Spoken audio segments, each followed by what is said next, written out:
Thank you so much. Thank you so much.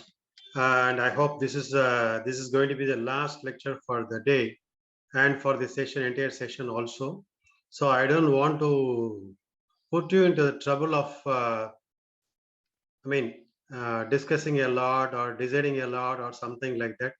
But it's, why I'm telling you is this is a very dry subject, and everybody knows sustainability and sustainable development. All these things are buzzwords for the world, for the scientific community, for everywhere, for everybody talking about science, technology, development, or even advancement in some terms of policy, or even for governments. This is the biggest problem.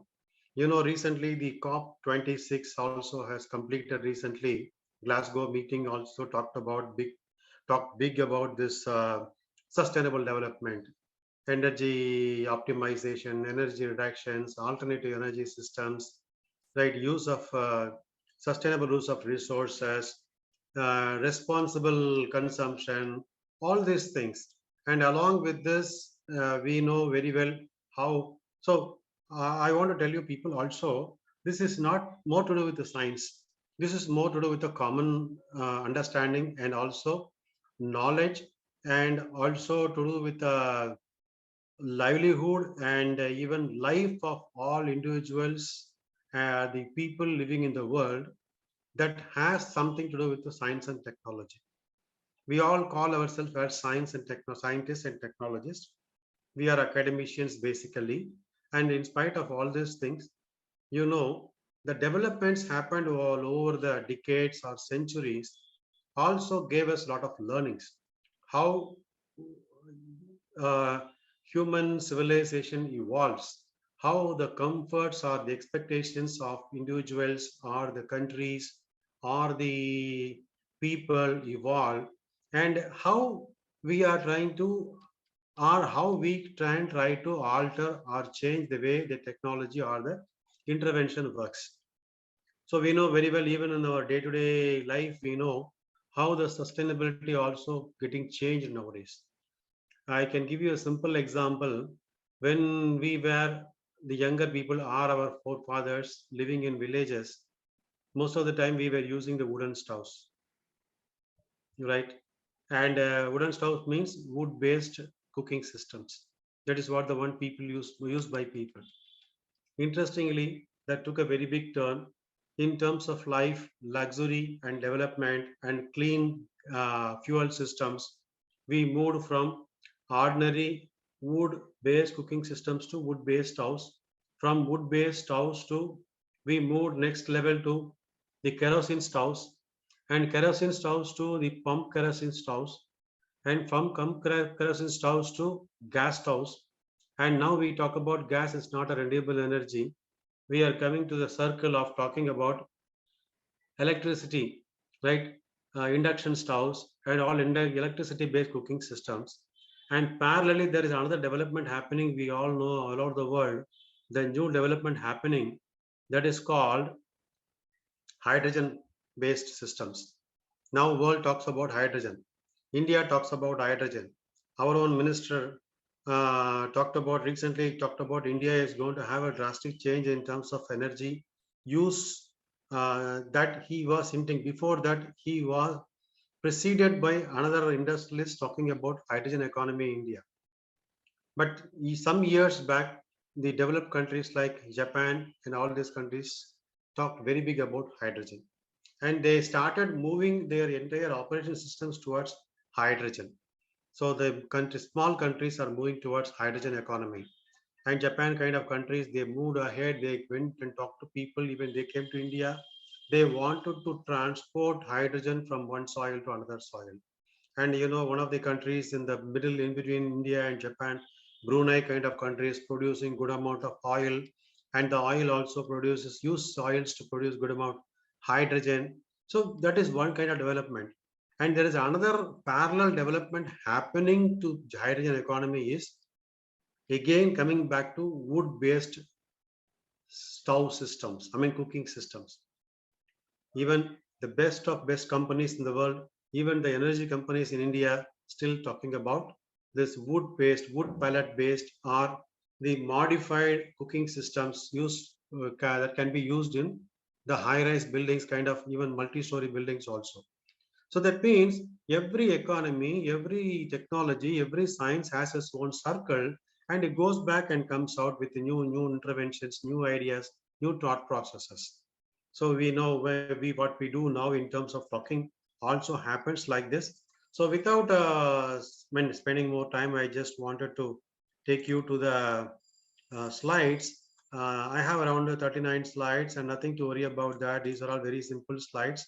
So only thing you can easily understand and also grab things, because nothing is proprietary here, and none of this information is also developed by me or somebody.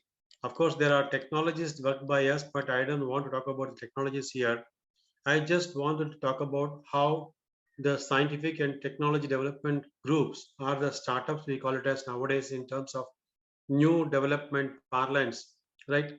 How we can think differently and come up with the sustainability working towards ocean. But of course, this all to do with anthropogenic activities called the human man-made activities only.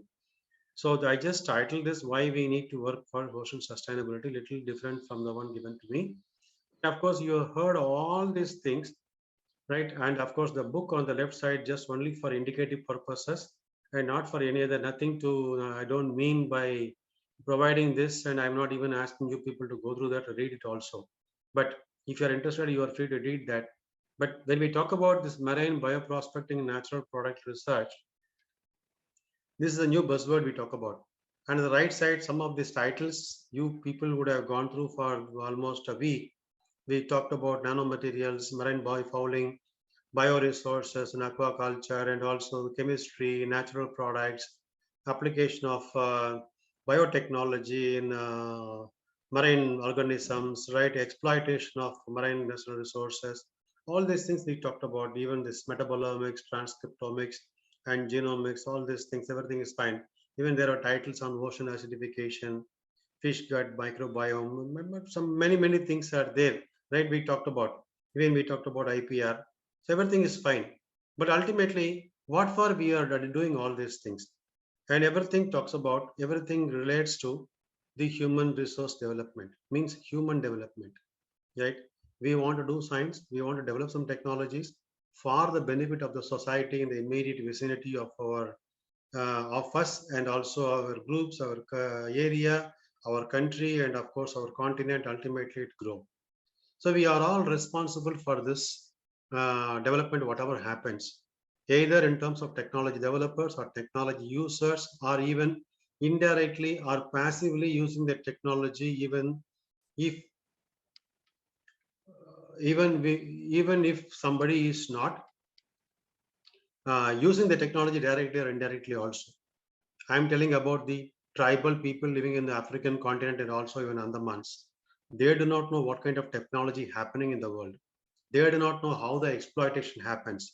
They don't have the luxury of knowing what is electricity, what is laptop, what is kind of Zoom meeting, all these things. They do not know what is marine fouling, what is resource, what is exploitation, what is judicious exploitation, what is technology development, what is intellectual property. Nothing is there.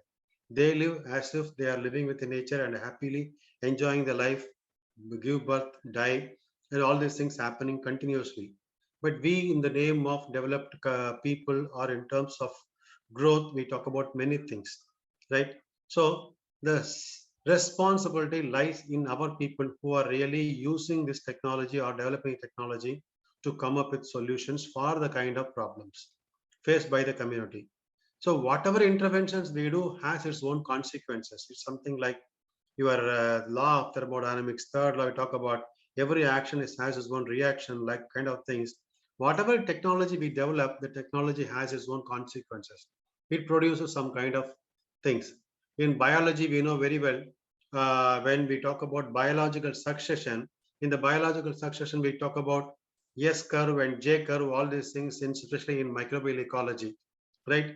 Whenever you have a waste in the ecosystem, or even the trophic level, if we talk about the food chain level or food web, we talk about the first level, second level, third level, fourth level, like that in the S curve and J curve. Whenever it talks about this microbial ecology, we talk about this, the kind of microbes which can immediately pound on this waste available, and the waste produced by the microbes will be utilized by the secondary group of microbes or tertiary group of microbes. It goes as a cycle, right?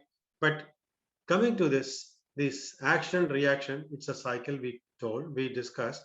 But every technology, whatever we develop, whatever we call it as, even we talk about the best of living in the human systems. We have wonderful houses, we have wonderful water supply systems, we have wonderful water I mean sewerage system. Ultimately what happens, it also produces good amount of magnification of the wastewater, and we are forced to treat the wastewater. Still, the world is also scratching which technology is the best technology to treat wastewater. In those days, when you are living in the nature, we use the water, it went into the soil. We use mostly biological or natural materials. Even something goes wrong, everything goes to the nature, and the nature had its own way of gobbling it up and gave us new form of materials. But now it's not the case. We come up with the new products, new processes. We call them as development, and the development has its own consequences. So the same thing happens here also. Why I'm giving a long and broader outlook is purely because the 700 crore odd population is the one, the culprit we can call it as, that is putting the entire ecosystem into jeopardy. That is why I'm giving more importance to this.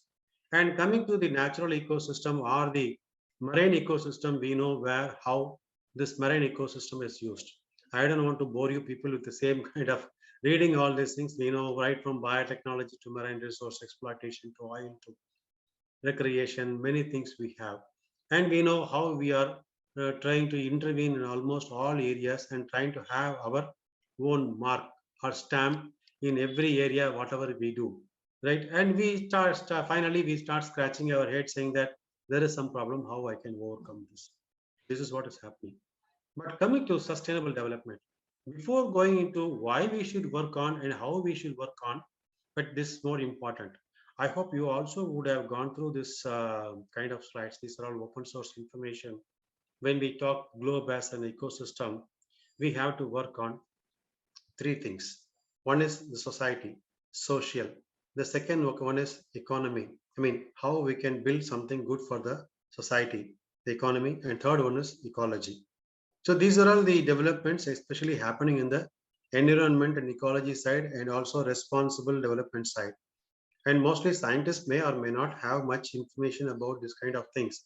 Even if this technology is developed, first we have to test the technology, then only we will get to know whether it is really useful or bad or good or something detrimental. When we developed nuclear technology, everybody was sad about this technology. Everybody said it's a wonderful technology. We can create many things. Yes, it is also good. Nuclear technology has its own merits. But we know the consequences, why why and how we should not use this nuclear technology also.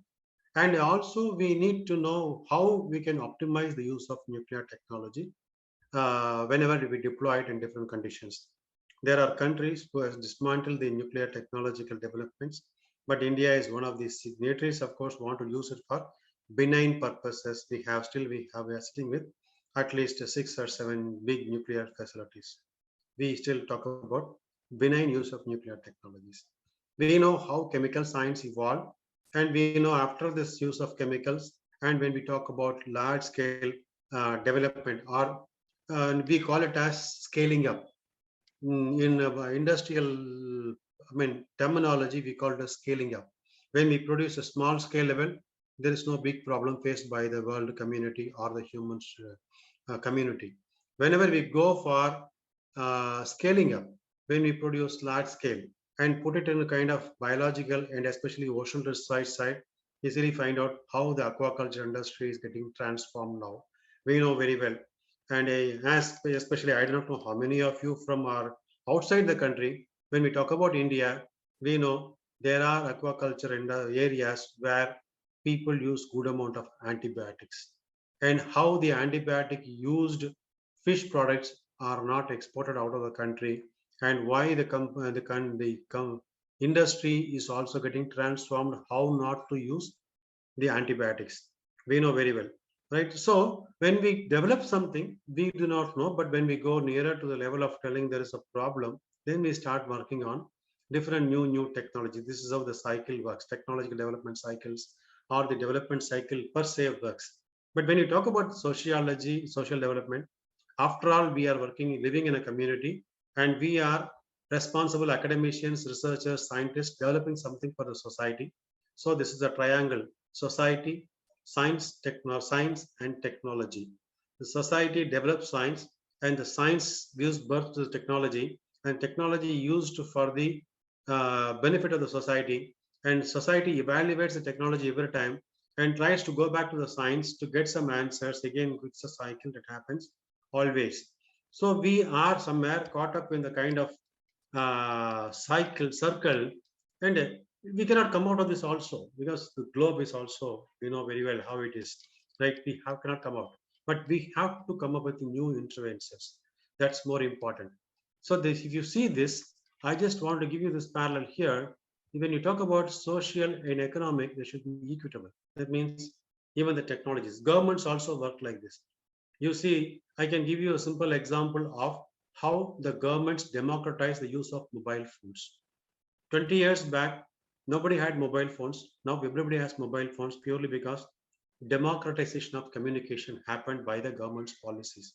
Quote unquote, I'm not talking politics here. I'm talking about the democratization of technologies for the benefit of society. There are many things like this. Taxation, right? And tax exemptions. All these things happens from the policy level purely to make it equitable, make that science, technology, everything equitable. And if you are using your energy, electricity, there are some states also talk about free electricity for certain purposes. That is purely to bring equitable operations for the people. Example I can give you is agriculturist. And agriculturists get free electricity. Purely to say, government knows, the responsible government knows, agriculturists don't get big profits, so they have to be given something free of cost. So the equitable development is more important in terms of economy. And next, if you talk about the society and ecology, and it should be bearable. So this is where we talked about this nuclear energy now. We do not know what kind of problems we face when we use nuclear energy. And interestingly, most of our nuclear installations are very close to our ocean ecosystem only. So all are facing ocean.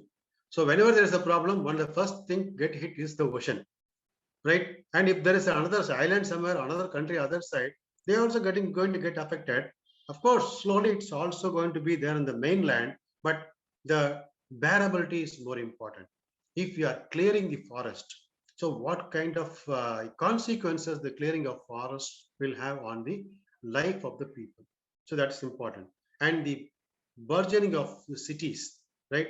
Burgeoning of cities always talks about the exacerbation of population and associated developments, associated pollution in terms of carbon dioxide emission. Not only this, the more people, even the buildings breathe good amount of carbon dioxide, and the liquid waste, solid waste, everything has its own consequences on the ecology.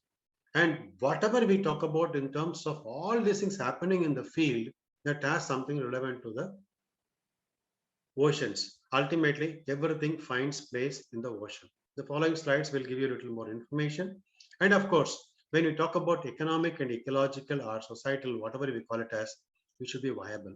The technology should be viable, and that should be green, that should be blue, and also little amount of economy is more important. And ultimately, that should, these things, equitable, bearable, viable, only thing can take us to the sustainability. Even if we are talking about development of technology, that technology should fall under these four categories.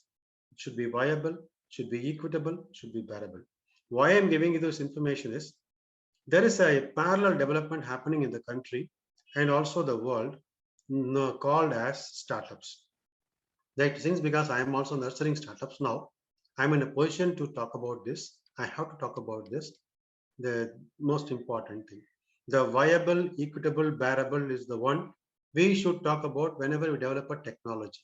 So the technology should be ecological oriented, that means green technologies. And it should be low cost, and it should be widely adopted by more number of people. And if that is there, then it's called sustainable. And if you talk about the clear definition of sustainable development, we can read it also there. Development that meets the needs of the present without compromising the ability of future generations to meet their own needs, right? So if you talk about this, the development that meets the needs of the present, that means even the 700 crore population, we know very well there is a big pressure on the ecosystem, big pressure on the nature to exploit many things for the benefit of the human beings. But we have to come up with interventions that has the ability to even support the future generations' needs. And coming to the next slide, if you see this, this is an organizing principle, sustainable development. Means the principle talks about meeting the human development. It's in a different format. The definition is given in a different format. The human development goals while simultaneously sustaining the ability of natural systems to provide natural resources and ecosystem services on which the economy and society depend. That means this is a globe where we live. This is the area where we take all these things. This is where we are supposed to sustain the population with some kind of interventions. Means the intervention is the organizing principle called sustainable development. What is the desirable result?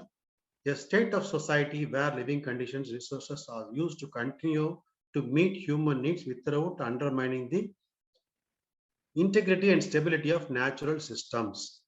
So we know if you are really inclined reading this marine protected areas, you will also get to know how the number of marine protected areas has gone up now all over the world. So the world governments are also working, right? Marine protected areas, governments are working, but there is much more to be done. So that means there is a big requirement to do this. And if you put everything in different kind of baskets, we talk when we call about the baskets, consumption of natural resources to state of the environment to sustainability, you can see this. If there is a consumption more than nature's ability to replenish, that's called environmental degradation. This is kind of simple definition for this.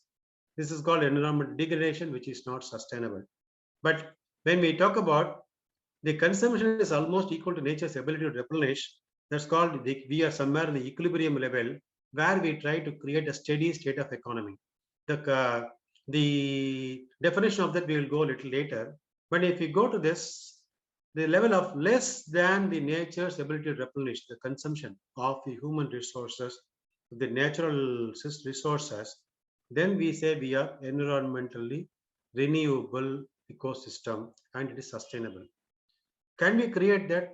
Is it possible to create that? Yes, it's very much possible because there are green shoots available. This is where we are now. On the left, you can see the biosphere. We are simply into this area of using the solar energy in a very big level by tending something, the lands and try to get all these things. We know how we are also transforming into solar energy to light up our life, right? The India is one of the countries signed a kind of SDGs and also the COP agreements. And now India is almost 40% renewable energy. And out of this, solar is a very big thing. India is also going in a very big way to convert the entire energy system into renewable systems. So we are somewhere here, but there is a requirement or opportunity to work on this area. Low grade thermal energy with solar energy is abundant, fine. But finally, what we let out is here. But we have to start somewhere here. And how we can try to convert the energy into recycled systems so that we can get more out of our efforts. So if we go a little further, we need to work on the capacities for sustainable development. What are all the capacities for sustainable development? You can see here the capacities to measure, capacity to be more give equity, promote equity, and adapt to the shocks. And even the technology development parlance, I would say, we have to talk about this. Capacity to transform development pathways and capacity to link knowledge with action and capacity to govern cooperatively. So this is more important. Measure, of course, we know how scientists can try to get all these things from the external ecosystem and try to build something. There are a lot of things happening in terms of economics, in terms of technology, science and technology developments. A lot of measurements have, how to measure the physico-chemical qualities, the changing climate systems, all these things. We also now far better in our prediction systems also. We see now if in those days when we say there's going to be rain, we can't say whether there's going to rain or not. Now we know how to predict things, but we have to go still more further to find out how the we can adapt to the shocks, right? We can transform the development pathways, right? And link knowledge with action. Means whatever development that in the laboratory level or in a startup level, how this can go to the next level of usability and how we can democratize this for the benefit of the society. Like the solar is lighting the houses. Now government has come up with rooftop solar kind of things. We know very well how governments are promoting this kind of developments also. And it is not easy for the governments also to do that because everything linked to adaptation of new technologies by people. One second thing, everything is related to cost, heavy costs, development cost, production cost, promotion cost, adoption costs. So we need to, everything will be slow also. We would have seen how our sociological approach, right? We call it as our former Prime Minister of India, Jawaharlal Nehru, coined a very interesting word in those days called uh, scientific temper. In those days, our scientists were allowed to work, do and contribute much on science and science area, and that slowly converted into technology. And now we can see the kind of transformation happening. The laboratories are forced to work on products and processes for the society. In those days, it was science development and little conversion to technology. Now it is conversion of your mindset using the science and technology for the benefit of the society. That is why our government is also giving more importance to Atmanirbhar Bharat kind of things, self-reliance, and the produce locally, consume locally, right? All these things are happening purely because of that. And with almost 7,000 kilometers of coastal areas, India is one of the much endowed countries which can come up with a lot of new developments. And coming to this, the human welfare versus ecological footprint, if you see, the developed countries always rob the underdeveloping or developing countries. You can see here, where you can see on the right side, Norway, Canada, Australia, US, all these developed countries, they use good amount of resources. And you can see on the left side, they can put all this, you can see down the Sierra Leone kind of countries, how they are not up to the development. You see this. This is something ecological footprint versus human development. The left side thing shows the Sierra Leone kind of countries. The human development is not that big, but India falls somewhere in between the conjunction between these two circles, right? So the development happens, and also we have a footprint, but we are far better than other countries. That's what I just wanted to say. But this we need to keep in mind, and we see always almost all the countries they talk about this important area called the EEZs, right? This zone, the EEZ zone is the one that is more important. How this anthropogenic pressure, human development, always has the signatures or the impact on the EEZs is important. You can see down India, you can see a very big, I mean, extension also. You can see this, how the unsustainable development, the coastal population leads to kind of pollution. And some of this data here, if they all are, I mean, open source only, but you can see this, more than 200 million people live along the coastlines, less than 5 meters above sea level. That means they are all in a vulnerable position for this. This vulnerability happens purely because of our own anthropogenic activities, right? And that almost goes to 40% of the world population living in 100 kilometers of coast. And this population density also increases the economic activity. That economic activity has its own pressure on habitats, land cover, pollution, and also other new species kind of things leads to the pressures. You can see the pressure on the bottom, loss of biodiversity in terms of marine resources, coral reef bleaching, new disease organism, hypoxia. This is the next slide will give you a little more information about hypoxia and siltation, water quality changes, and human health, all these things, right? And if you go to this next level, next slide, you can see these are all the countries that live very close to the low-lying areas. And of course, India is also one among the country with high population concentration in low elevation coastal zones. And they also increase the vulnerabilities to sea level rise and also the pollution levels. We know how, I'm talking from Chennai and most of the coastal cities, we know how we push out all our pollution to the coastal ecosystems. And we are, though we call ourselves as responsible and we are all scientists, we have all these things, but we might conveniently put everything in the head of political systems. But I won't say it's a political system alone. It is a will of the people. People means all people, right? From political people to the common man to the so-called technologists to scientists, everyone has to come join hands to make this happen. How we can try to conserve the area.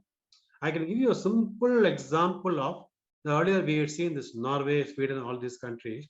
There is a small area, most of the marine people, you people know how the Baltic region is surrounded by Norway, Sweden, Finland, Latvia, Lithuania, all these countries.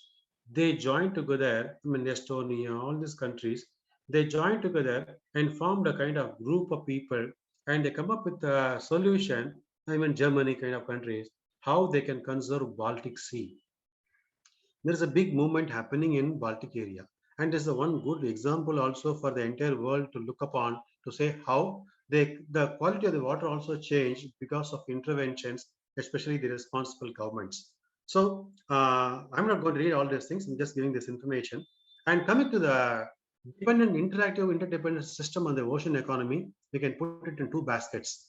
One is the ocean-based industries, other one is marine ecosystem exploitation systems. So these are all two things. These are all latest data, 2016, published in 2020 only, of course, right? And you can see this. We can put everything conveniently into two different baskets: industries and ecosystems. Ecosystem is more of the exploitation pressures. Industry is due to the conversion pressures. So that means they have a more. You can see here they have more impact, but this have more intermediate inputs giving to the industries. That means these two systems play a big role in changing the entire ecosystem works. And if you go to the next level, these are all the established and emerging sectors that have a very big impact on the blue economy or the oceans. You can see here on the left side, marine living established sectors, marine living resources, non-living resources like the fish production, oil and gas, minerals, wind energy, kind of many things are you can listed here. You can see. Whereas if you see on the third column, the emerging sectors, we talk about the what is called bio prospecting, bio mining, bioeconomy. The new buzzwords takes us into new areas, new exploitation systems, and that is going to have a larger pressure than the conventional systems that is already impacting the marine ecosystems. And mineral extraction. Yeah, you see now the new developments in the larger systems. Tomorrow there is a kind of notion in the political system says when the world is some 20 years where back we're talking about oil based economy, the world is slowly moving towards mineral based economy. The world war is going to happen only not for oil, only for minerals. And one example is lithium for your kind of storage batteries, and only few countries has that, and those countries will have a bigger concentration by large companies, large countries to go and work there also, right?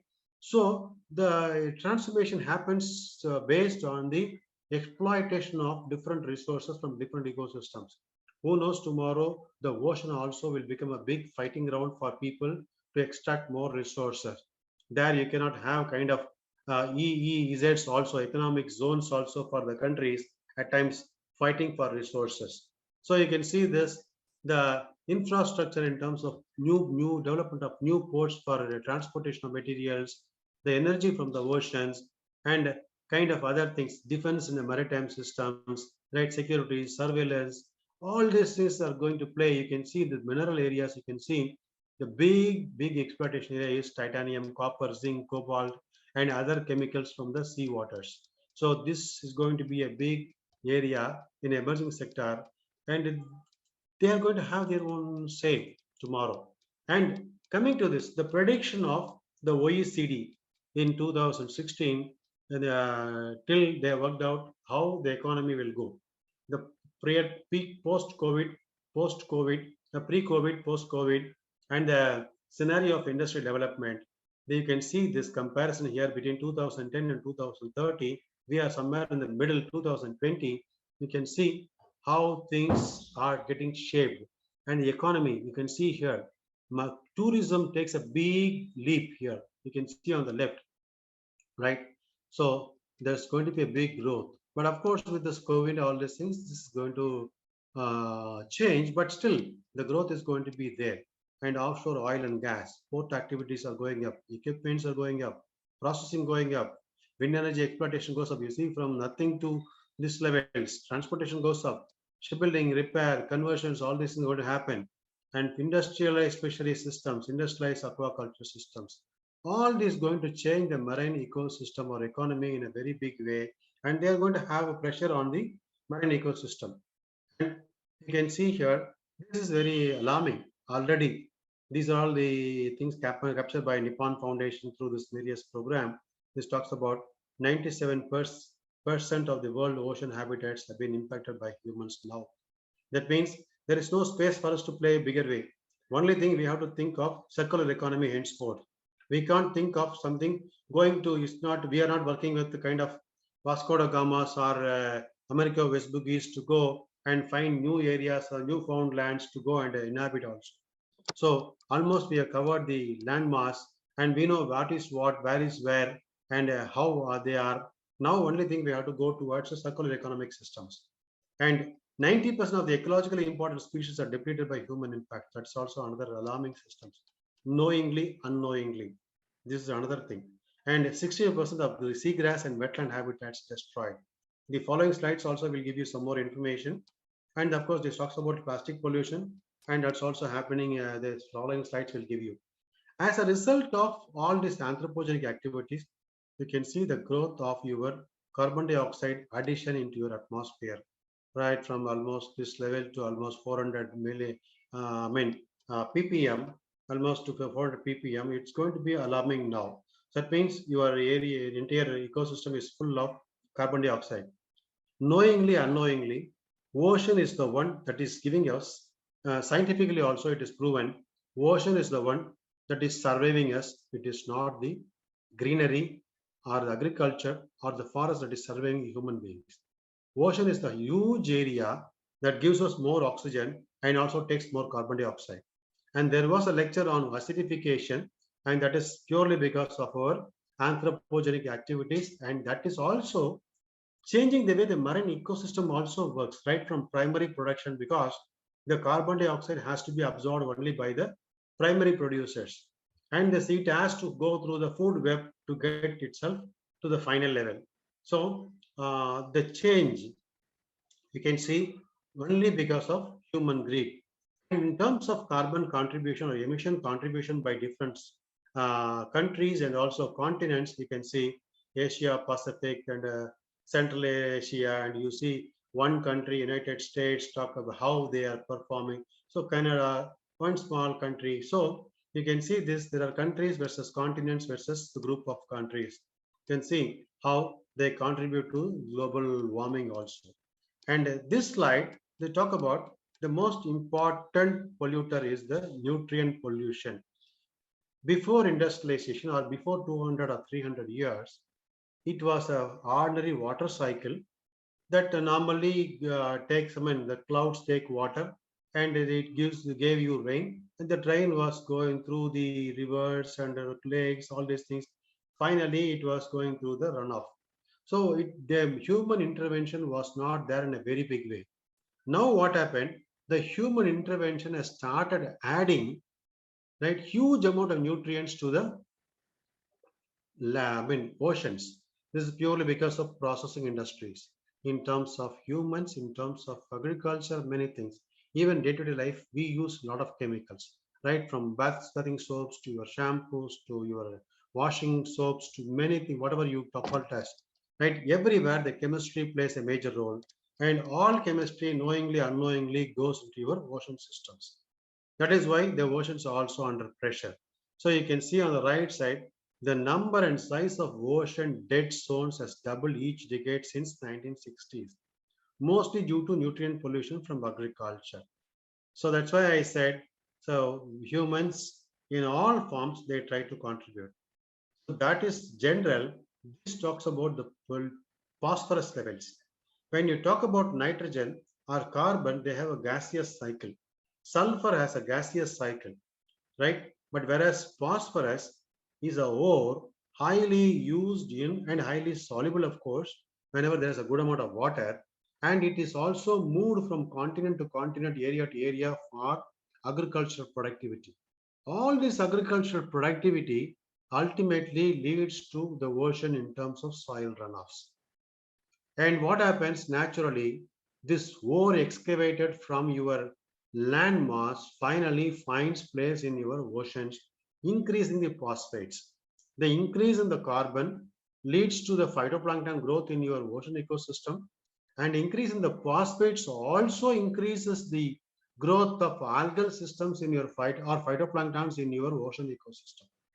So what happens when there is a primary produce change in the primary alteration in the primary producer levels? Naturally, the trophic level also changes. More than trophic levels, the biological characteristic of the soil also changes.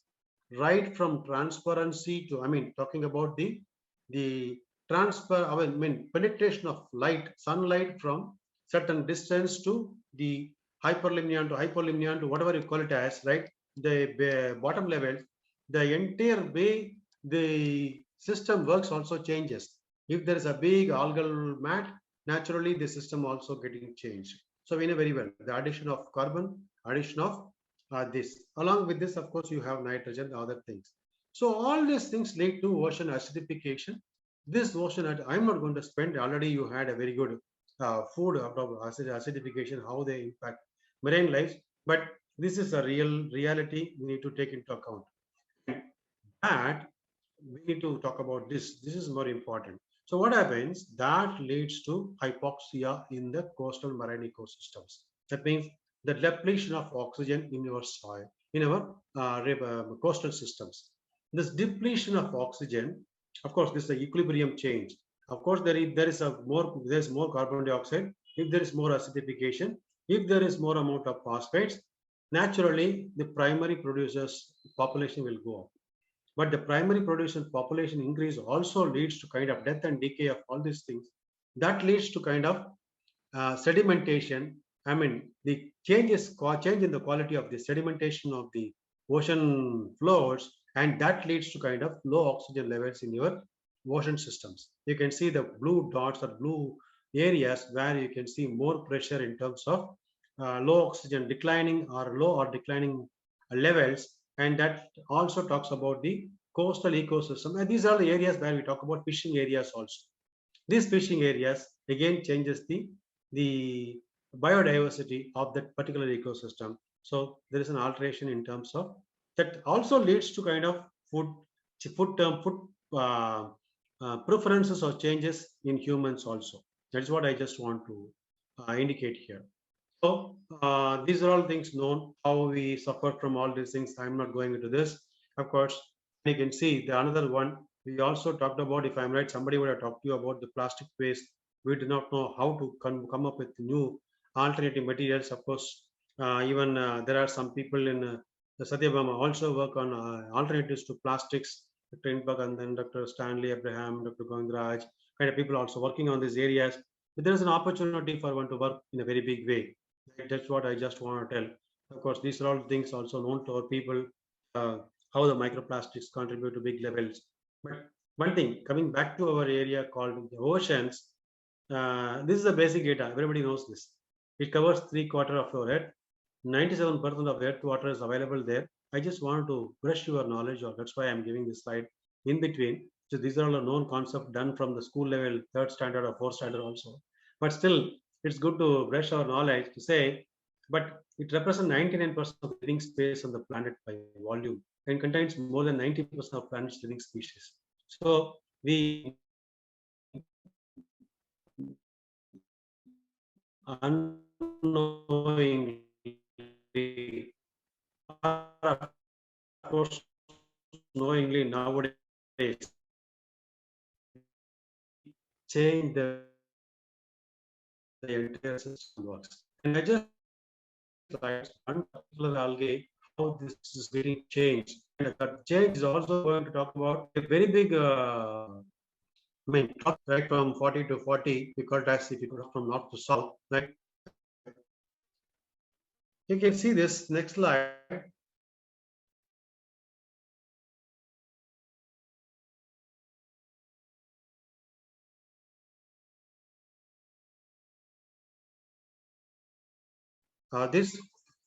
This food area, if we have some problems, means sorry, one of only few countries we are talking about food from marine areas apart from fishes.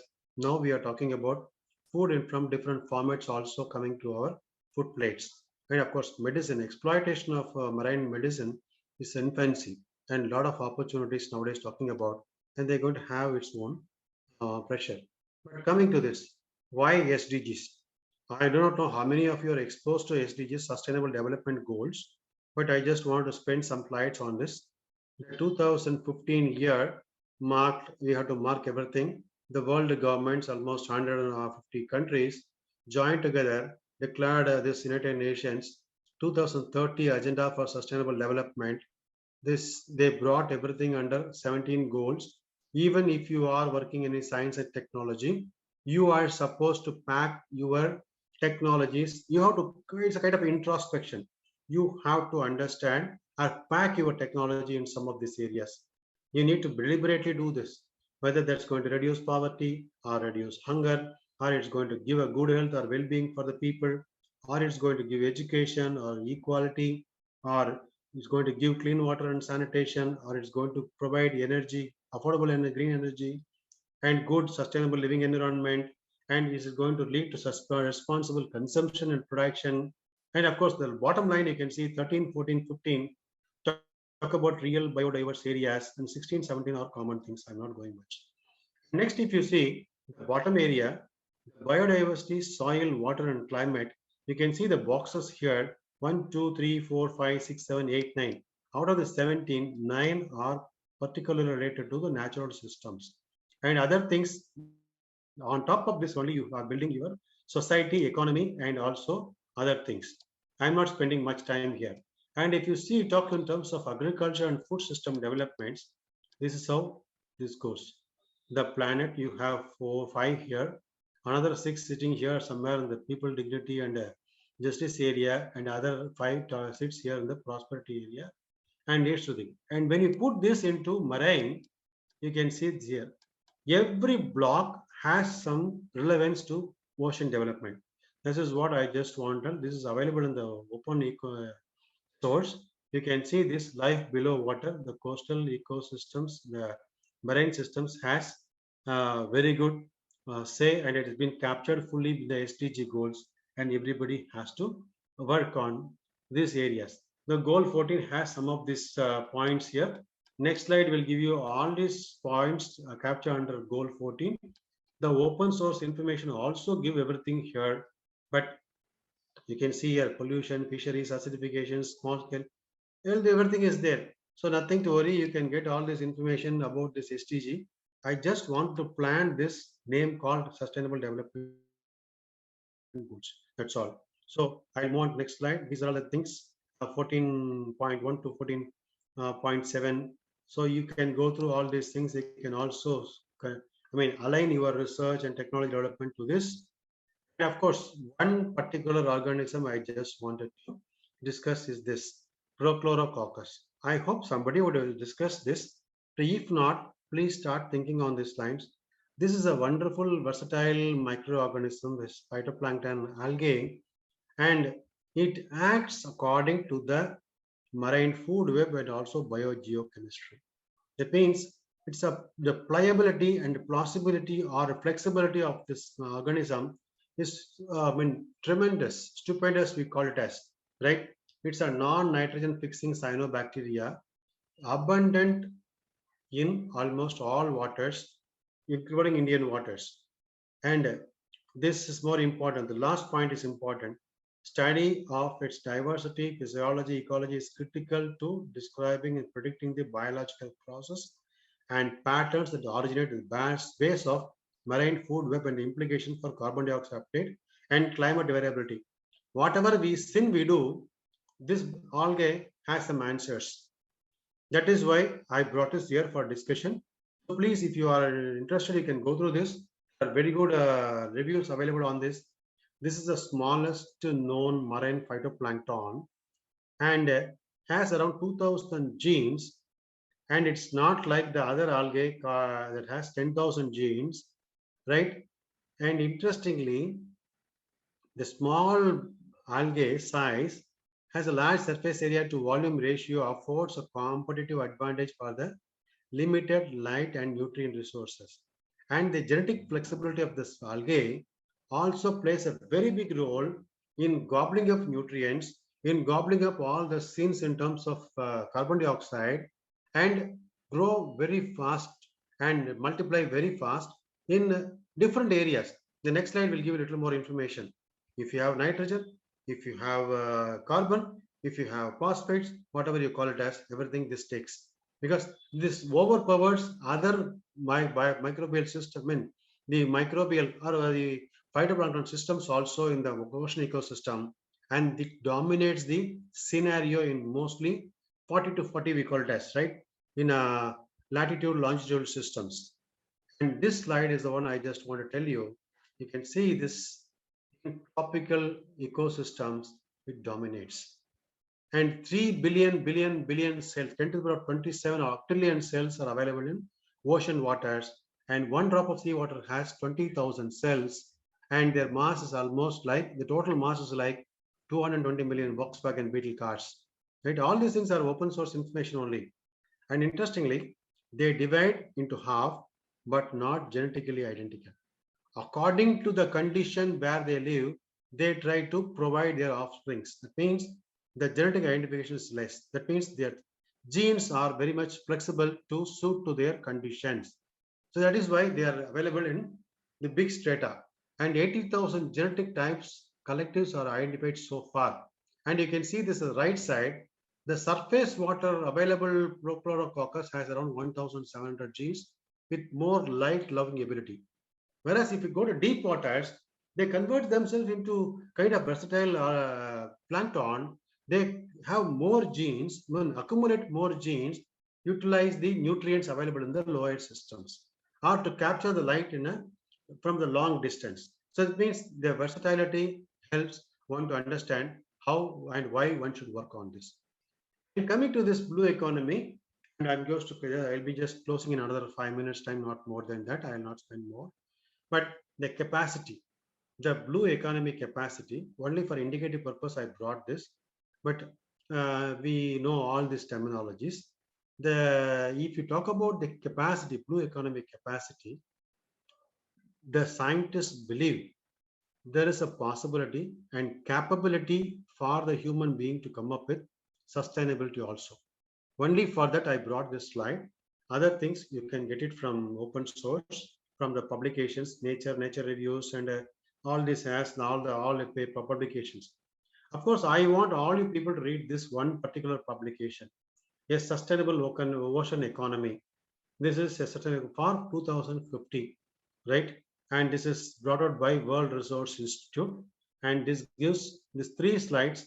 We are very positive about the human interventions because they talk about benefits to cost ratio. The cost ratio means the money invested, the time invested, human resource invested, the effort invested. They talk, if you invest more, there's a big benefit, they say. Right from conservation of mangroves to decarbonization of the shipping systems to sustainable ocean-based food system to offshore wind energy production systems. You can see here, you can see from here mangroves to the ratio you can see 12:1, the benefit to cost. If you invest 1, you get 12. Invest 1, get 10. That means ocean-based food production. There is a huge opportunity in these areas. If you invest 1, you get 4. If you invest 1, you get 3. Because we know the mangroves are there, we can restore, we get something. We can't expand mangroves beyond certain levels. That is why it's something like that. Shipping industry, we can't go big, but there are a lot of opportunities for us to change the way the energy production, energy conservation, and the change machines, all these things works. But we can't stop that. But these areas, there is a huge opportunity for when to intervene. That's what it is said, right? The total you can see 15.5 trillion economic conditions. You can see these are the 4 areas: migrant coastal habitats, ocean-based renewable energy, transport, and food production systems. So this talks about 9.7 billion people get diet out of this balanced food system through this thing, right? So I'm not reading much. And you can see economic, environmental, and health benefits are very much higher when we go nearer to this. But if you want this to happen, you need to do this. Everyone, all these people have to join hands, especially the community, local NGOs, right? Governments and the other people, of course. The industries has their own corporate social responsibility, governance, local governance, the countries, the continents, and the world governments. Everybody has a responsibility. With this, I stop here. So the scenario is optimistic. Only thing people have to start thinking differently and come with circular economic technology packages. Thank you so much. Thank you for your patience. Thank you all. Thank you, sir. Thank you, sir. Thank you for the wonderful presentation that you have given on sustainability. Participants, if you have any queries related to the topic, kindly ask in the chat box, or you can unmute yourself and interact with the speaker. Thank you, Seshadri, sir. Actually, as we are all working towards recently for the university quality report, and there is a need for everything to be aligned with the SDG. Yes. I think your talk rejuvenated us what we have to do in our further works. Thanks, sir. Thanks a lot. I think hope all the participants from different institute, they belongs to, I think, marine biology or somewhat they are related to that. So hope most of the people are faculty here. I think they also benefited from on this lecture, because now even the entire country is working towards the sustainability development goals. Thanks a lot, sir. Thank you, sir. Thank you so much. Shall I leave, sir? Participants, you can come, sir, a discussion session if the participants have any discussion. Compliments is coming here, sir. Yes, sir. Yes, in the chat box. Yes, sir. Thank you. If there are any questions, we will discuss also. No issues. No, sir. Actually, only compliments are coming. Thank you. Thank you so much. I think Elaine, she want to interact with you, sir. Yeah, please. Good evening, sir. Very informative talk. Actually, I think this is the most highlighted talk. What I felt is that there should have been more added to this. There is a small disagreement with one of the word what you have used. It is regarding the possibilities when you have mentioned that based on the coastal system, what we have, the availability of the long coastline, you have mentioned that there is a lot of chances for us to explore more on the marine resources. So there you have mentioned the term exploitation. So I have a small disagreement to say that you shouldn't use the word exploitation, because we are already talking about sustainable development, and you know how anthropogenic effect has caused, how much worse we have caused to the planet already. And whatever you have said it's really very nice to hear, but personally, I'm a marine biologist, but to be honest with you, on this platform, I don't have any shame or guilt or anything to say that. Though I said that I'm a marine biologist, I acted or started living like a marine biologist maybe after 10 years, after when I passed from my MSc. So it was a long journey to understand that as a person, as a human being, how much of my living exercises or my routine is being causing effect on the ecosystem, marine ecosystem, whether it be the use of a toothpaste or use of a cosmetic item or anything, how much we are causing damage to the ecosystem, intentionally or unintentionally we are doing that. So what I have a small suggestion is that we all being into the marine ecosystem researchers, we should have more insights to be given to the students or any level of dignitaries, that how our way of living is causing an issue, because that is. Thank you for your observation. I just wanted to add to this. So I'm sorry if I have not used this exploitation word intentionally, but this is what the terminology we use always. That's why I use casually, right? But adding to your thing, normally in our school system, we used to have moral classes. Why we have moral classes? Whatever you do, you have to tame people to say that you are part of this society. You have to be perfect in your thought processes, right? Yes. So now we are slowly departing out of this. Yes. In the education system, we must have every classroom activity. I mean, not classroom activity. Every standard, every class should have a portion on responsibility and sustainability. If you have that, naturally people will get to know. And I used to tell this wherever I go, wherever I talk to people. One is responsibility and sustainability. Second one, with the new development, we should also talk about innovation and entrepreneurship. Because what happens, the mindset of the common Indian or in general talks about only getting jobs, getting plum jobs, right? From IAS to IPS to doctors to engineers to all these things. But nobody talks about what is happening in the vicinity. Even the students do not know how to think on the kind of problems faced by the society immediately next to them and come up with solutions. You travel in a train and you see a filth inside and the dust inside, at times we complain. More than complaining, we should also come up with kind of interventions. That is more important. So this is required here. I hope there is an opportunity for people nowadays to think on these directions also. So the curriculum also getting changed now. So there is a big opportunity for people also to have these things as part of elective or even kind of main course for all the students. Thank you. So please don't have any ill feelings, because on an open platform, I just made this mention. It is just because. Thank you so much.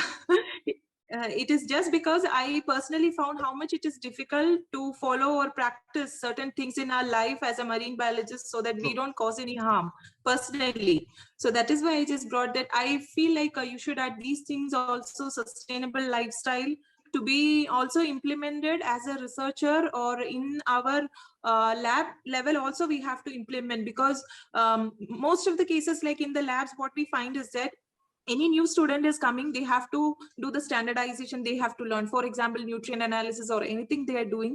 So they have to start from the basics. So what happens is that the protocols, they go through all the trial and errors, but the amount of chemical wastage, amount of distilled water or any resource being wasted is very huge, what I have found.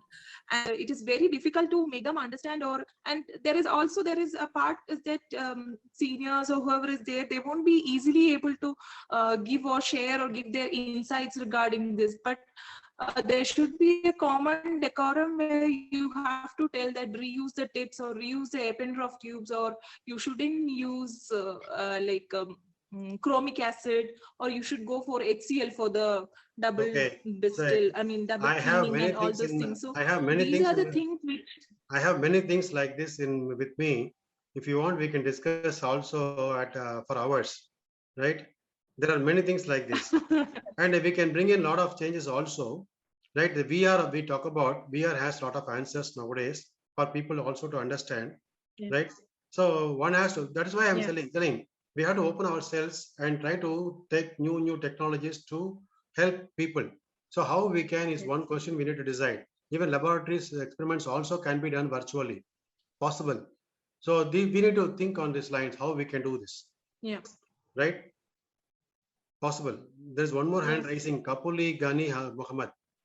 Dr. Ansari. Ansari. Yeah, thank you, sir. You are given a very good informative talk and then regarding sustainability. So I have only one small clarification regarding dead zone, what you showed, why it is restricted to particular these regions. Particular? To these regions. For example, the northern Indian Ocean and some part of Pacific Ocean. If any peculiar reason for it? Which one? Dead zones.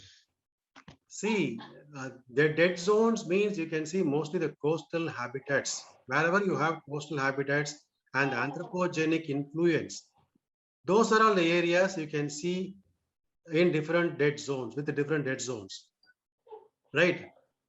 The open the major area is still is not touched fully by anthropogenic activities, right? If you start doing, maybe after 10 years, if you are now instead of flying 5,000 ships, if you are flying 1 lakh ships, and if out of your 1 lakh ships, at least 10,000 ships spill oil, then you get a different kind of things, right? So we need to see how the world is going to take shape. Only then we will get to know. Now we are polluting our immediate vicinity. See, So I don't. In those days, we talked about our ponds, we talked about our lakes, we talked about rivers, we talked about estuaries. Now we talk about oceans, right? So these are all the development happening over a period of years, but not over a period of years, just 50 years, not more than that. Right? Maybe another 10 years, we talk about the large ocean also. Sorry to interpret with this. I think the dead zones from this region, particularly in the Northern Indian Ocean and this Pacific Ocean, particularly in the behind the California coast, we have the topographical settings like that. Because I am working for OMZ, okay, oxygen minimum zone, for last 10 years. So that is the topographical settings we have. So that topographical settings making that particular region. So in the world, only having this region is known to be a OMZ. Because our region is coming under LME, okay, large marine ecosystem 14. So we have that topographical settings, particularly on upwelling and downwelling. I come to that. You have to now tell me why we are different from that. The simple reason, sir, what we have the topographical settings in our the northern Indian Ocean, we have one side it is entirely highly nutrition in Bay of Bengal, but in the Arabian Sea we have the less nutrition. Yes. Okay. Why? So that is the only reason, because we have the lot of river inflow from that Bay of Bengal. The Arabian Sea we have only very small amount of river inflow. So okay, I have one more question also. Is that the only thing that contributes to your diversity here? Not only that, I'm not exactly say that only the diversity is depending on that. So dead zone is not meaning for only for the animals living. So dead zone we found only in after 200-meter depth in the Arabian Sea, 124 meter after the in Bay of Bengal. So we have the differentiation between our seas itself. So because we classify as oceanographers, we classify 0.63 ml per liter or ml per gram is known to be oxygen minimum zone. Okay, so that is the oxygen minimum zone is not causing entire coast. Okay, for particularly in even Tamil Nadu we can take. So we have the sampling from 0 to 4,000 meter. So we found that in Tamil Nadu we have only in the Chennai between Kadalur we have the long oxygen minimum zone, but we in the downstream in Karaikal to Andaman we doesn't have that oxygen minimum. So we have the differentiation between that also. So can we relate that to anthropogenic activities? We have to try. We tried that, but still the work is going on. I cannot come across with that. One is anthropogenic. We have to. That's why we said we have to take everything into account. Anthropogenic activity alone cannot help you. And the biogeochemical cycles and also the monsoon systems, right?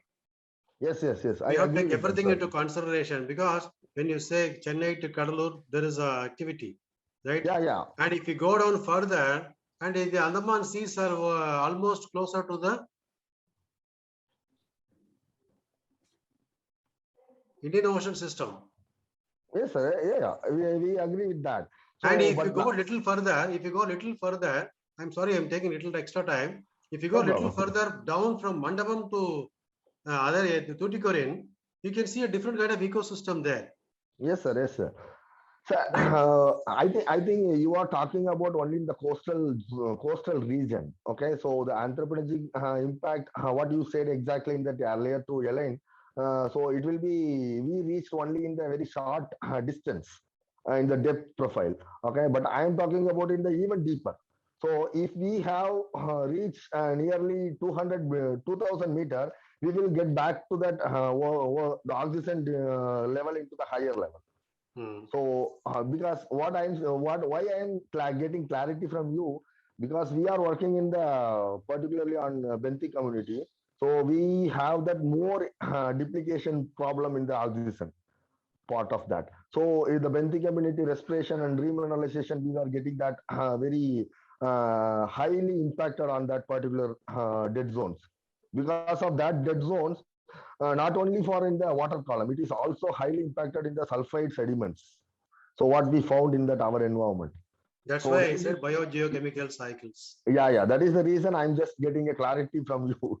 So that basically what I say that particular region, the Pacific Ocean, and then the particularly in the North Indian Ocean, the topographical settings is always to be in the OMG. For not only now, it is almost is we what we expected that it is almost last 800 years. It is the OMG. Agreed. So yeah, that is the reason I just get a clarity, The sir. question Not here is, yeah, are we aggravating that? not exactly, sir. We need to see that. Yeah, yes, sir. I agree with you. Okay, thank you, sir. Thank you Thank for you so your much. Thank you. information, sir. Thank Yeah.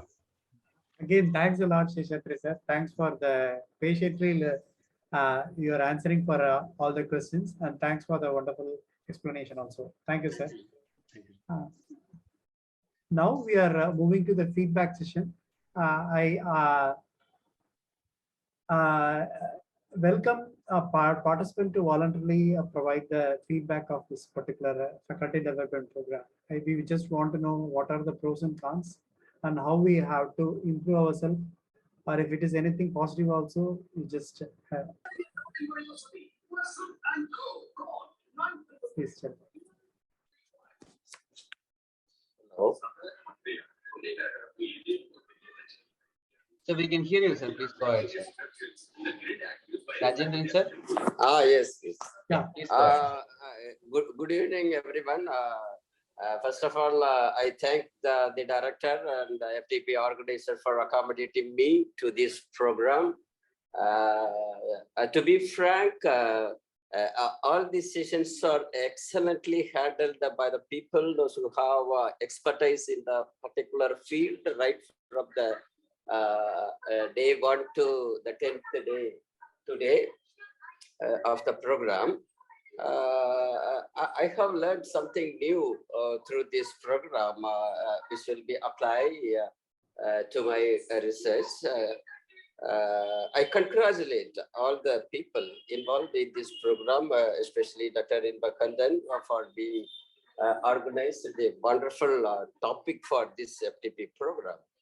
So I hope many board programs to be organized in future for well-being of the academic people to update their knowledge.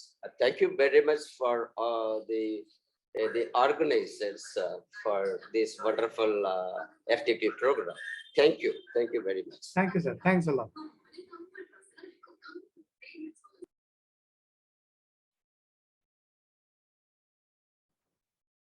Participants, kindly give your feedback so that we can improve in our future ventures. I think it is audible.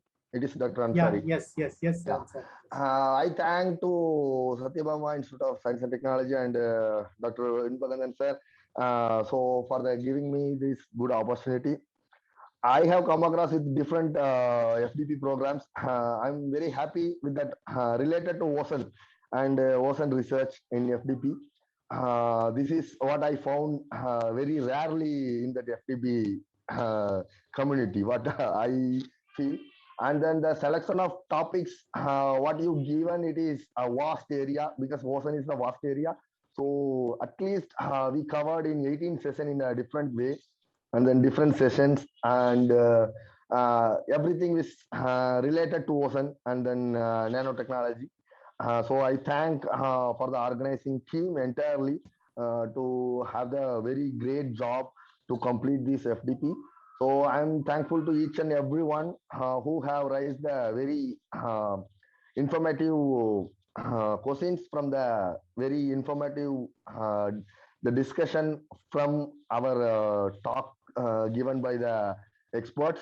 So thank you for arranging this type of FDP. I'm looking more from that this particularly in these different topics.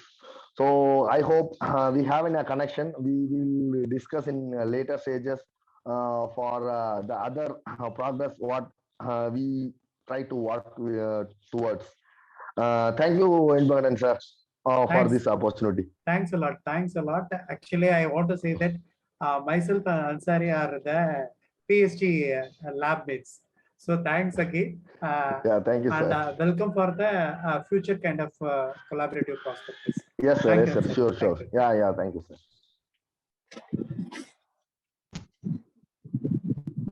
Hello, sir. Can you hear me? Yes, ma'am. Yeah, sir. Myself, Anu Gopinath, and I'm representing Kerala University of Fisheries and Ocean Studies. So first of all, I would like to thank you for giving me an opportunity to be a part of this online training program. And since I'm a person focusing on in the field of ocean as well as in the field of nanochemistry research, I find that all the topics that you have selected for this FTP was found to be highly useful to me, and all the sessions were handled by the concerned resource persons in a very excellent manner. So I thank you for giving us such a wonderful talk, and that too with a very good number of faculty from your institute. So I thank the director of Satyababa Institute and also all the faculty members who have been a part of this program, organizing this in a very excellent manner. Thank you, sir. Thank you, ma'am. Thanks a lot.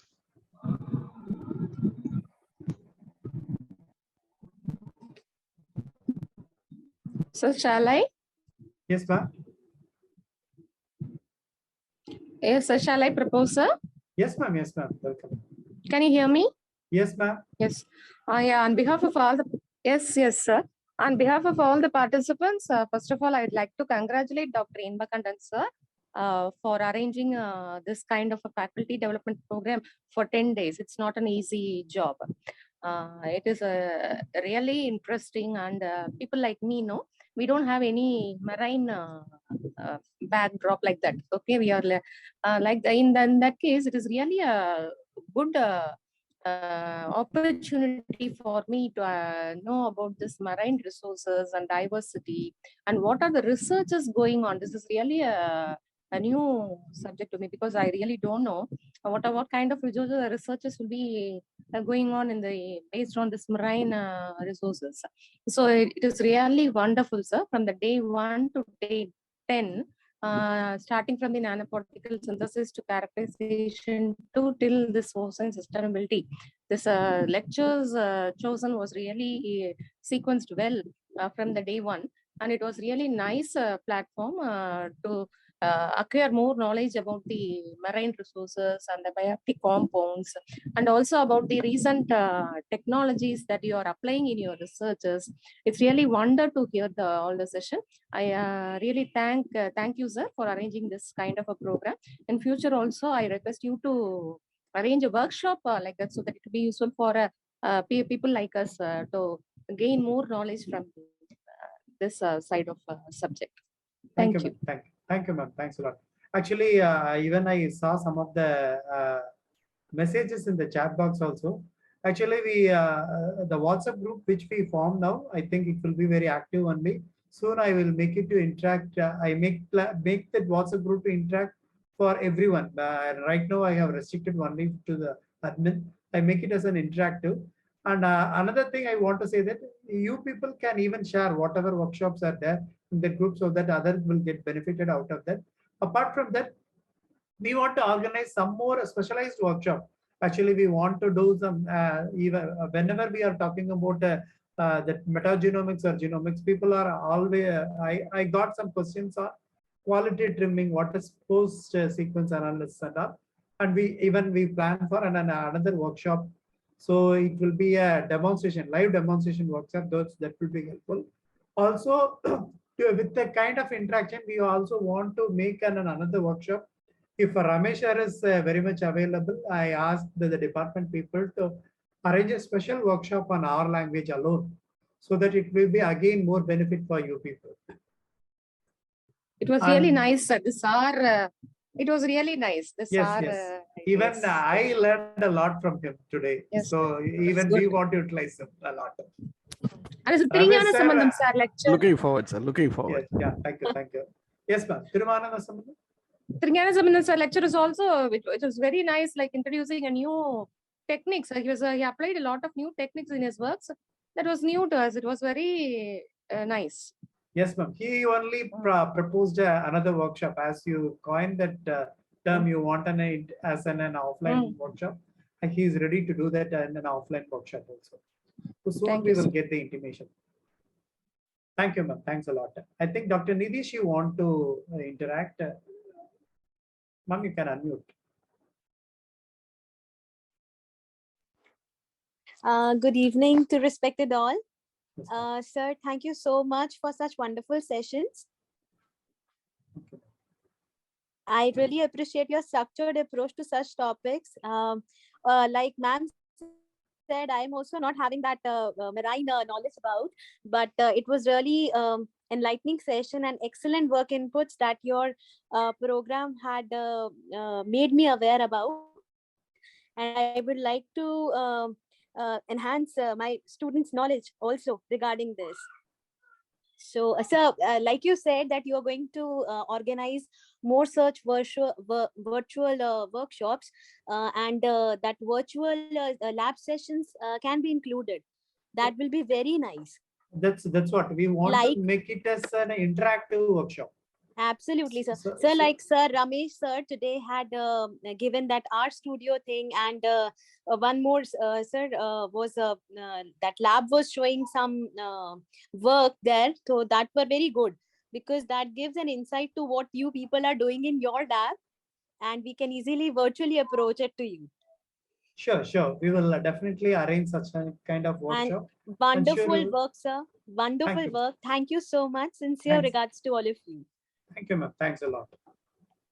And another point, sir, I also congratulate you because you have offered 3 sessions, Marine, by calling us. Really hats off. Okay.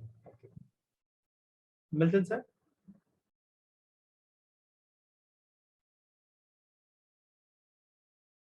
So Milton, sir, you can unmute. Yes, sir, please. Yes, sir. My voice is audible, sir?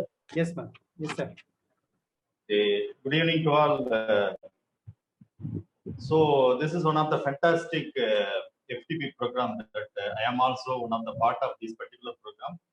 And also I am very happy to Dr. Inbakandan sir doing such a wonderful job by organizing such a highly informative lecture. Start from the beginning, I have attended all the lectures, and everything has to be given with some of their expertise, own field of research, and they have disseminated their experience to the teaching as well as research fraternity to share their ideas.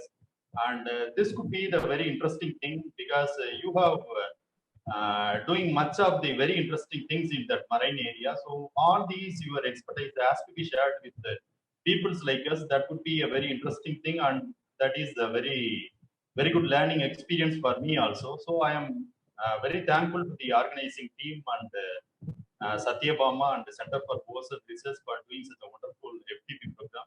And in future also, I am expecting you have to do such a wonderful things along with some hands-on training workshops like this, which will enable the research scholars as well as some of the young faculty members can get some expertise in your areas of research. So thank you one and all. for your fabulous work in this particular FTP. Thank you, sir. Thanks a lot, sir. Thanks a lot, sir. And with this, I want to conclude the session because the time is around 7 p.m. now. Yes. Actually, one small announcement regarding the certificates. The certificates will be reach you before Wednesday, actually next Wednesday, because already we have designed everything digitally, but we have to get the signature from the director of research as well as from Dr. Ramesh sir. So I think it will reach you by Wednesday. And if any kind of queries or any kind of interaction, I think the WhatsApp group will be open to all so that we can interact there. And one more thing, all these lectures, I think soon we are going to broadcast in a YouTube channel. That the link also will be shared in the WhatsApp group. And on a whole, I thank everyone because with the kind of interaction only, all the speakers are very much get into to go for a next workshop like that. So I'm really thankful to the participant because of your interactive question and answer only make us to go for a next workshop, like as you all expressed to go for a live demonstration workshop that we are planning soon. And thanks a lot to everyone. Happy weekend. Thank you.